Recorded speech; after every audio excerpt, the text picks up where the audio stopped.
إن الحمد لله نحمده ونستغفره ونستهديه ونعوذ بالله من شرور أنفسنا ومن سيئات أعمالنا. من يهديه الله فلا مضل له ومن يضلل فلا هادي له. وأشهد أن لا إله إلا الله وحده لا شريك له وأشهد أن محمدا عبده ورسوله. أيها الأحباء، أوصيكم وإياي بتقوى الله سبحانه وتعالى. اتقوا الله سبحانه وتعالى وراقبوه مراقبة من يعلم أنه يسمعه ويراه. اتقوا الله سبحانه وتعالى واعلموا أنه خلقكم لتعبدوه ولتوحدوه سبحانه وتعالى، حيث يقول: أعوذ بالله من الشيطان الرجيم: وما خلقت الجن والإنس إلا ليعبدون. اتقوا الله سبحانه وتعالى واعلموا أنكم إليه ترجعون. قال تعالى: واتقوا يوما ترجعون فيه إلى الله. وقال المصطفى محمد صلى الله عليه وسلم: اتق الله حيثما كنت وأتبع السيئة الحسنة تمحها وخالق الناس بخلق حسن. ntendерeza Allah subhanahu wa ta'ala. Allah subhanahu wa ta'ala nanyini matendo amajjuvu atinga gonna malungi. Allah subhanahu wa ta'ala nanyini kutugabirira byengera ebingi ennyo ebyo bye tutasobola kubeera nga tubibala ntubimalayo. Allah subhanahu wa ta'ala nanyini buyinza ku bulamu bwaffe kuno ku nsi, ate era nga n'okuvaako kwaffe Allah subhanahu wa ta'ala yakulinako obuyinza. Nsabirako ekitiibwa nabiyuna Muhammadin sallallahu alayhi wasallam nga Allah gwe yatuma naye ekitangala kino eky'obusiraamu n'abeera nga akitutuusizzaako min ghairi naqsin wala ziyaada, nga tayongeddeemu wadde okukendeezaamu. Tusaba Allah subhanahu wa ta'ala abeere nga amusaako okusaasira n'emirembe by'olubeerera okutuusa olunaku lw'enkomerero. Baganda bange ne bannyinase, mbakuutiranga nange seerabidde mwoyo gwange okubeera nga tutya Allah subhanahu wa ta'ala. Bannange, tutya Allah subhanahu wa ta'ala ebbanga lyonna, ekiseera kyonna. Allah subhanahu wa ta'ala ayina okutiibwa emisana n'ekiro, ayina okutiibwa mu bwavu ne mu bugagga, ayina okutiibwa mu mbeera yonna Allah subhanahu wa ta'ala gy'aba akutuusizzaamu, beera ng'osigala ng'otya Allah subhanahu wa ta'ala. Nga Nabbi sallallahu alayhi wa sallam bwe yatugamba nti ittaqillaha haythuma kunt, tya Allah subhanahu wa ta'ala awo wonna w'oba oli, mu mbeera yonna gy'oba olimu.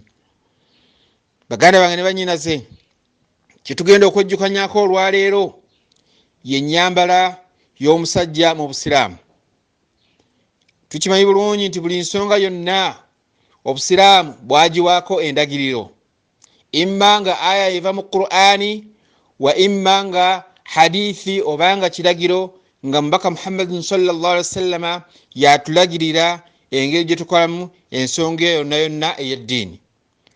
Allah subhanahu wa ta'ala ye yamuwa obuyinza mwana wattu okubeera nti naye asobola okutulagirira kye tukola mu ddiini.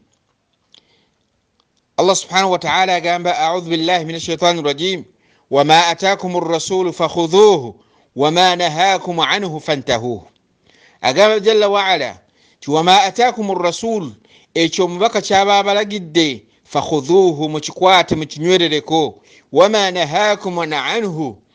nahakum anhu fantahuhu, ate ekyo kyaba abalaganye mubeere nga mukyewalira ddala mukirekeyo. Allah subhanahu wa ta'ala awala n'agamba nti wama yantiqu anil hawa in huwa illa wahyun yuha. Gitayatulangako Nabbi Muhammad sallallahu alayhi wa sallam nga ajja kukwagala kw'omutima gwe, in huwa, wabula buli kye yayogera, illa wahyun yuha, bwabanga bubaka obwabanga bumusiddwako. Kati ekyokulabirako, ensonga tugenda okwejjukanyako olwaleero ey'okwambala ennyambala y'omusajja, engoye ze zirina kwenkanankanawa, teriiko woogisanga wonna mu Qur'ani.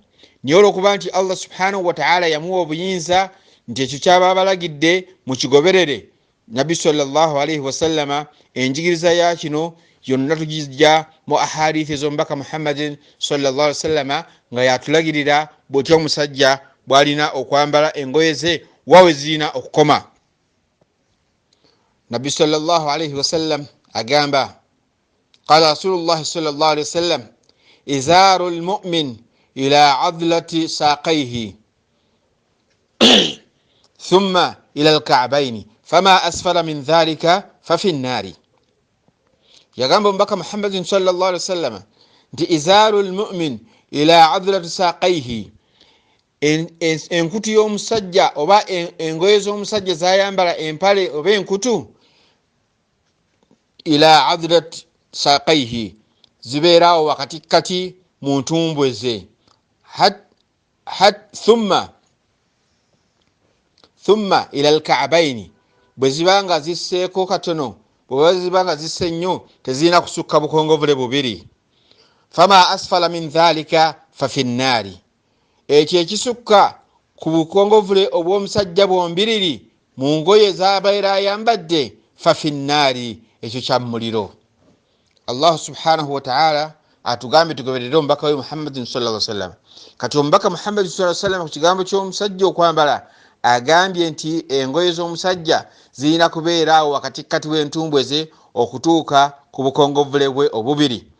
N'agamba nti ekisukka ku ekyo ne zibeera nga zikweyeza oba ne zibeera nga ziyisiza obukongovule fafi nnaari, kya muliro. Amakulu omuntu anatukola ekyo kijja kubeera nga kimutwala mu muliro. Mu hadithi endala yagamba sallallahu alaihi wasallam ma asfala min alka'bayn min alizari fafi nnaari. Yagamba sallallahu alaihi wasallam ti ma asfala min alka'bayn, engoye z'omusajja kyonna ezisukka obukongovule obubiri fafi nnaari, zimutwala mu muliro. Ma asfala min alka'bayn, ekyo kyonna omusajja kyayambala nga kisusse obukongovule bwombiri min alizari, mu nkutu oba empale, fafi nnaari, kimutwala mu muliro. Abooluganda abakkiriza, engoye z'omusajja tezirina kusukka bukongovule bwombiriri. Omusajja alina okwambala engoye nga ziri waggulu w'obukongovule bwe oba nga zikomera ddala ku bukongovule. Naam, mu hadithi endala agamba sallallahu alaihi wasallam izaru almu'min ila nisfi as-saq wala junaha fima bainahu wa baina al-ka'bayn wama kana asfala min al-ka'bayn fahuwa fi an-nar. Yagamba sallallahu alaihi wasallam nti engoye z'omukkiriza oba enkutu z'omukkiriza ila nisfi saqayhi zibeeraawo wakati w'entumbwe ze zombi, ila nisfi saq zibeera wakati wa ntumbwe. Wala junaha fima bainahu wa baina alka'bayn, tekirina mutawaana bwe zisukkako ku ntumbwe ne zituuka ku bukongovule ne zibeera nga zikomaawo. Wama kana asfala min alka'bayn, nayogerako sallallahu alaihi wasallam ti naye ekyo ekisukka ku bukongovule bw'omusajja mu byambalo bye fahuwa fi nnaari, ekyo nno kya muliro, kiba kimutwala mu muliro. Baganda bange abasajja, engoye zaffe zirina kubeera nga tezisukka bukongovule bwaffe bwombiriri. Omusajja yenna bw'obanga opimisa olugoye, bw'obanga oguza olugoye nga luwanvu, olina okubeera nti olukendeeza ne lubeera nga telusukka bukongovule bwombiriri. Bw'ona olusussa ojja kubeera nga weeretedde mutawaana gwa kutwala mu muliro. Mu hadithi endala sallallahu alaihi wasallam yagamba nti man jarra izarahu bataran lam yanzuru Allahu ilayhi. Yagamba nti omuntu bwakweyesa engoye ze ne zisukka obukongovule bataran, mu ngeri y'okweragalaga, mu ngeri y'okwemanya, mu ngeri y'okwerabawo, lam yanzuru Allahu ilayhi, Allah tagenda kutunula gyali yawm alqiyama. Amakulu Allah subhanahu wa ta'ala tagenda kubeera nga atawaana naye kyoba atunula mu nsonga ze. Nolwekyo abasajja tubeera ala hadhar, tubeerenga twewala, tubeerenga tubeera ku bwerendi n'obunkenke okulaba nti tetukola ebyo ebitutusa Allah subhanahu wa ta'ala okubeera nti talina na biseera byetunulako gye tuli. Mu ngeri endala Nabbi sallallahu alaihi wasallam yagamba thalathatun la yukallimuhum Allahu yawma alqiyama wala yanzuru ilayhim wala yuzakkihim walahum adhabun alim. Yagamba sallallahu alaihi wasallam nti abantu ba mirundi esatu, abantu basatu, la yukallimuhum Allahu yawma alqiyama, Allah tagenda kwogera nabo yawma alqiyama kintu kyonna, wala yanzuru ilayhim tagenda wadde okutawaana okutunulako gye bali wala yuzakkihim era tagenda kubeera nga abatukuza amakulu tagenda kubasonyiwa walahum adhabun alim era bayina ekibonerezo ekiruma ennyo era bayina ebibonerezo ebyamaanyi ennyo ebigenda okubatuusibwako. naye mu bantu abo basatu kyetugendereddemu yagamba nti almusbilu omuntu akweyesa engoye ze nezisukka obukongovule. muganda wange mukkiriza bw'obanga oyagala okubeera nti obeera mu bantu Allah baalisaasira era n'atunula mu nsonga za yawmul qiyama olina okubeera nga tobeera nga obeera musbilu akweyesa engoye zo nezisukka ku bukongovule bwombiriri. naam era tusanga mu hadithi endala eva ku Jabir ibn Muslim qala yagamba qala nabi sallallahu alaihi wasallam nabi sallallahu alaihi wasallam yagamba ng'aliko sahaba gwabuulirira n'amugamba nti wa iyyaka wa isbalul izar fa innaha min almakhila. yagamba nti wa iyyaka nkwewaza muganda wange musiraamu gwe nkwewaza wa isbalul izar nkwewaza okukwesa engoye zo okwesa enkutu zo fa innaha min almakhila kubanga ekyo kiraga omuntu nti alimu okweraga n'okwekuluntaza n'okwemanya nolwekyo nkikweyawaza. baganda bange bakkiriza tulina okubeera nga twewala okukwesa engoye zaffe ffe abasajja ate nno mwana wattu ate eri abakyala ate bo ezaabwe zirina kubeera nga zisukka obukongovule. naye kyamukisa mubi nti tuli mu mulembe tukyusizza ebintu nti ate olwaleero abasajja be bambala ezikweya ate abakyala ne bambala ezikunukidde abalala ne batuuka n'okubeera nga balaga entumbo zaabwe abamu n'ebisambi byabwe waliyadhu billah.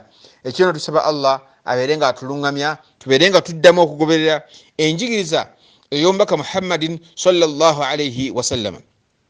enjigiriza y'omusiraamu nkiddamu enjigiriza y'obusiraamu ku musajja kwe kubeera nti olugoye lwayambadde terusukka bukongovule bwe. engoye z'omukkiriza zirina kubeerawo wakatikati w'entumbwe oba okukoma ku bukongovule. naye ekisukka ku ekyo nabbi sallallahu alayhi wasallam yatugambye nti fafinnaari ekyo kiba kimutwala mu muliro.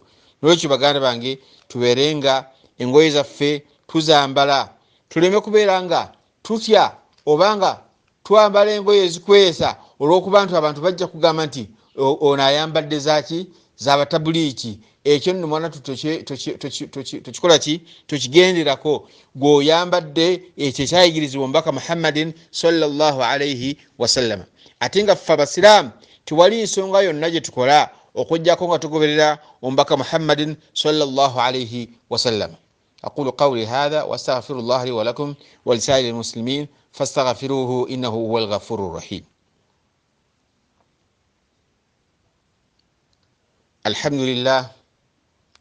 الحمد لله رب العالمين والعاقبة للمتقين ولا عدوانا إلا على الظالمين.